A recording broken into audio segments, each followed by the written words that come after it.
السلام علیکم معزز دوستوں، بہنوں، بھائیوں اور بزرگوں۔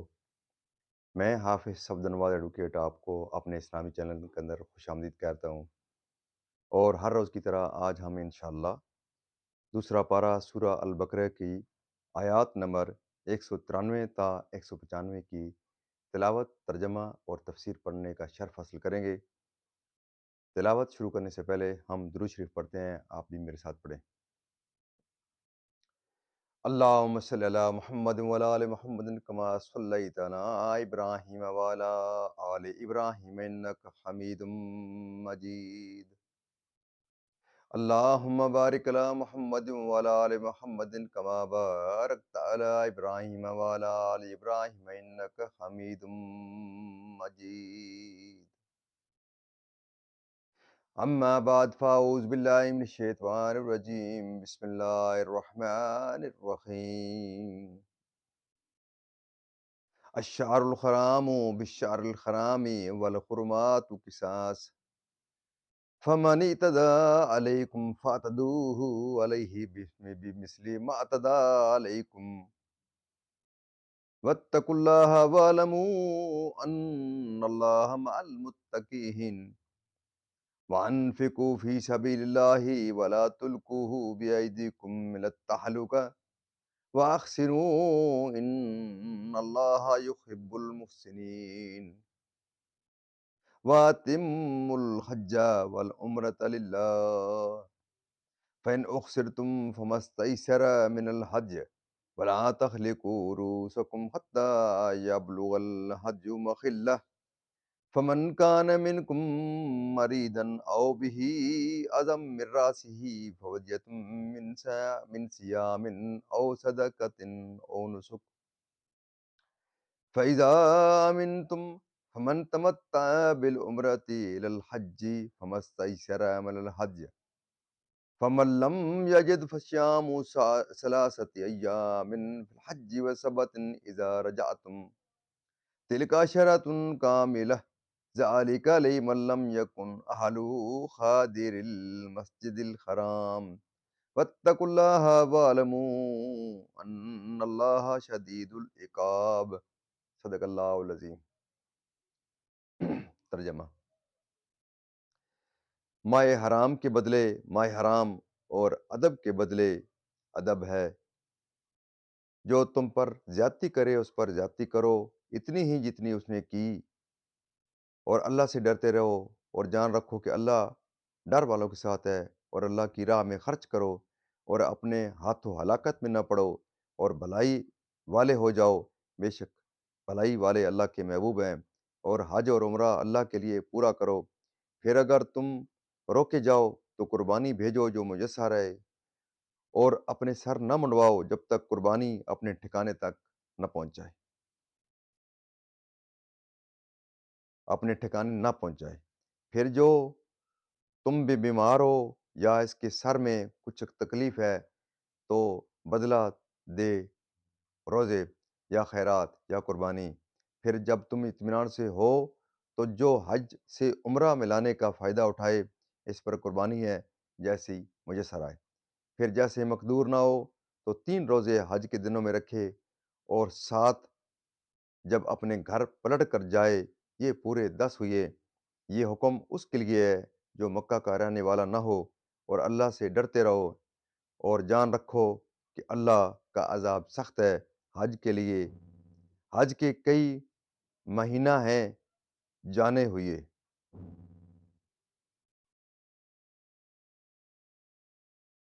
یہ انشاءاللہ اس کے بعد حج کے کئی مہینے ہیں جانے ہوئے، اس کا ترجمہ یہاں سے کل انشاءاللہ آگے پڑھیں گے۔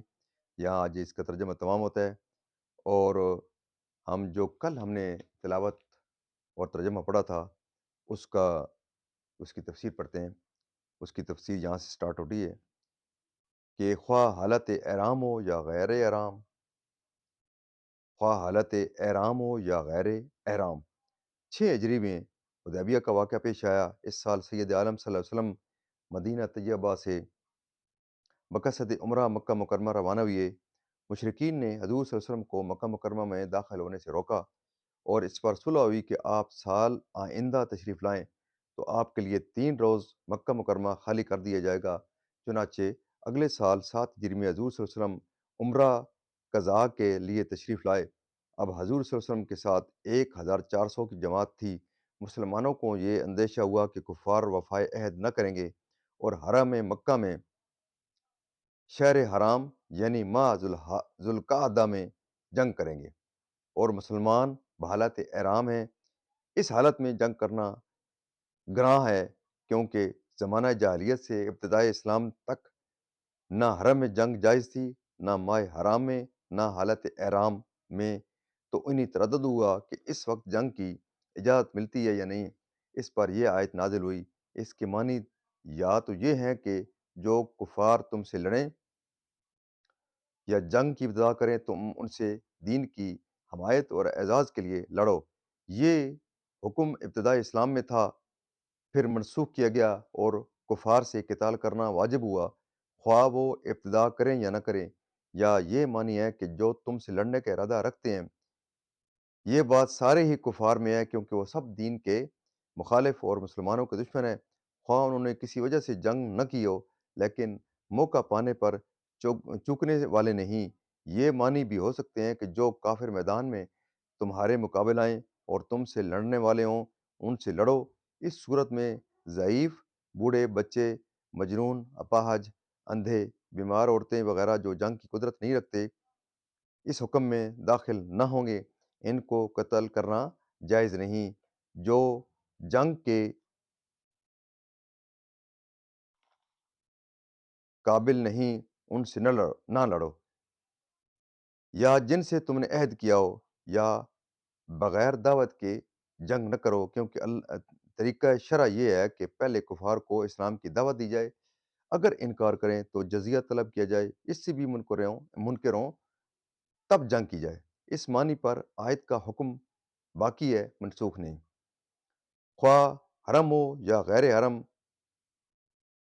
مکہ مکرمہ سے سال گزشتہ چنانچہ روز فتح مکہ جن لوگوں نے اسلام قبول نہ کیا، ان کے ساتھ یہی کیا گیا۔ فساد سے شرک مراد ہے، یا مسلمانوں کو مکہ مکرمہ میں داخل ہونے سے روکنا، کیونکہ یہ حرمت حرم کے خلاف ہے کہ انہوں نے حرم شریف کی بے حرمتی کی اور قتل و شرک سے۔ دوستو، یہاں اس کی تفسیر تمام ہوتی ہے۔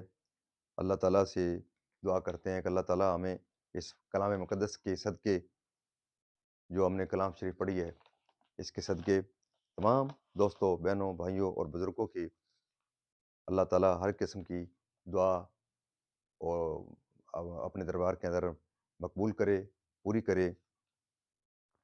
اور جو دوست کوئی پریشان ہے، اللہ تعالیٰ ان کی پریشانیاں دور کرے، اور جو بیمار ہے، اللہ تعالیٰ ان کی بیماریوں کے اندر اللہ تعالیٰ ان کو شفائے کاملہ عطا فرمائے۔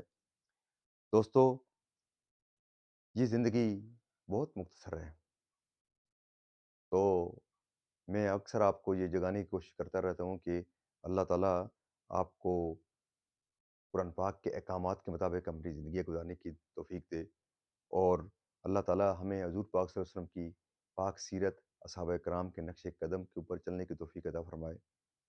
اللہ تعالیٰ جو دوست دیکھ رہے ہیں، اللہ تعالیٰ ان کو توفیق دے کہ وہ جو پروگرام ہم نے شروع کر رکھا ہے، اس کے اندر وہ اپنا حصہ ڈالیں۔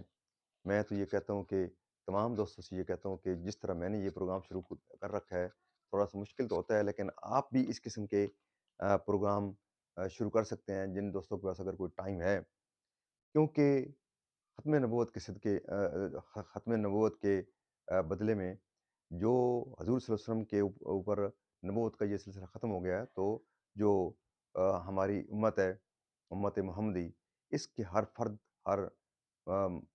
ہر فرد کے اوپر یہ لازم ہے کہ وہ اس پیغام کو ہر انسان تک، اس کے اندر یہ تقسیم نہیں ہے کہ وہ کلمہ گو ہی ہو، وہ ہر انسان تک پہنچائیں، اور ہر کلمہ گو کے اوپر تو یہ لازم ہے کہ وہ اس پیغام کو پھیلانے میں اپنا فرض پورا کرے۔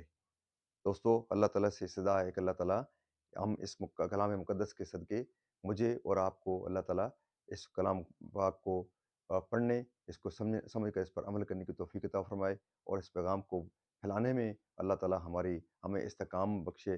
اللہ تعالیٰ سے استدعا ہے کہ اللہ تعالیٰ تمام پریشانیاں دور کرے، مقروضوں کے قرضے دور کرنے کے لیے اللہ تعالیٰ ان کے غیب سے ان کی مدد فرمائے، اللہ تعالیٰ تمام بیماروں کو شفائے کاملہ عطا فرمائے، اور اللہ تعالیٰ تمام مرحومین کو جنت الفردوس میں اعلیٰ و بالا مقام عطا فرمائے۔ اور اس موقع کے اوپر فلسطین کے مسلمانوں کو نہیں بھولنا چاہیے کہ جو پوری دنیا سے وہ کٹے ہوئے ہیں، ہم صرف دعائیں ہی کر رہے ہیں یا اسرائیل کے لیے بد دعائیں کر رہے ہیں، پتہ نہیں یہ ہم کس قسم کی ان کی مدد کر رہے ہیں، لیکن دعا کا تو ہمارے حضور صلی اللہ علیہ وسلم حضور پاک صلی اللہ علیہ وسلم نے ہمیں یہ طریقہ سکھایا ہے کہ دعا تو ضرور کریں۔ اللہ تعالیٰ دیر نہیں تو کچھ دیر کے بعد کچھ ٹائم کے بعد اللہ تعالیٰ ان کی مدد کو پہنچے گا۔ یہ ہمارے اعمال ہیں جو ان کی وہ آج مسلمان اس مصیبت کی گھڑی کے اندر ہیں۔ اللہ تعالیٰ فلسطین کے مسلمانوں کی اپنے غیب کے خزانوں سے ان کی مدد کرے۔ اللہ تعالیٰ ان کی جو ہے وہ جو ان کے اوپر مصیبت آ گئی ہے، اللہ تعالیٰ ان کو اس سے خلاصی عطا فرمائے۔ اور جاتے جاتے میں آپ سے یہ ضرور استدعا کروں گا کہ آپ اس چینل کو جو لائک شیئر اور سبسکرائب کریں تاکہ یہ زیادہ سے زیادہ لوگوں تک پہنچے۔ تو اس دعا کے ساتھ کہ اللہ تعالیٰ آپ کو اپنی حفظ و امان میں رکھے، آمین ثم آمین۔